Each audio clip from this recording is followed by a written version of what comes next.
The woman noticed something strange on her way to work. Her son, who had been dead for 10 years, appeared on the roadside. The woman was shocked in disbelief. How could there be someone who looked so alike in this world? To take a closer look, she honked the horn on purpose to get his attention. But the moment the curly-haired boy looked over, the woman froze on the spot. His expression was exactly like her son. Daisy quickly pulled over, then hurried onto the school bus the curly-haired boy was riding. She found a corner seat and began secretly watching the boy. She never expected even the scars were identical to her son's. All of this was beyond belief. Soon Daisy got off the bus and followed the boy to school, and with a mother's instinct, she knew this boy was her son. Thinking this, she rushed to her ex-husband's house. Ignoring her sister's attempt to stop her, she directly told her ex-husband about seeing the curly-haired boy. Although Daisy was not completely sure, she still firmly believed this was her son. Facing her ex-husband's skeptical look, Daisy added that even the scar was the same. Even though she spoke with certainty, her ex-husband still would not listen. He said although the son's body was never found. At this point Daisy had to face the truth.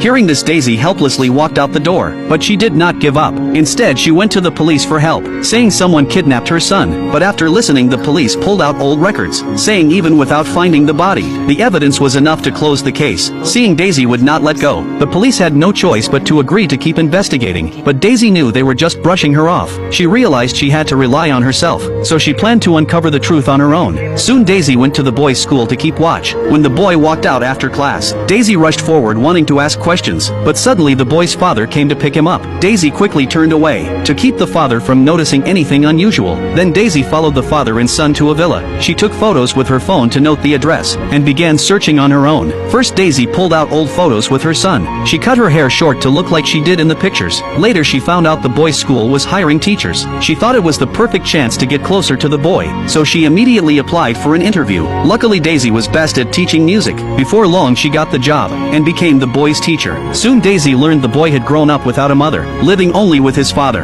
Daisy's attentive care made the boy feel warmth he had never felt before, but this did not make his father happy. He came to school to meet Daisy. He said his son usually never talked about teachers, but lately kept mentioning her name. Seeing his concern, Daisy quickly tried to change the subject. No, I knew I'd take music workshops.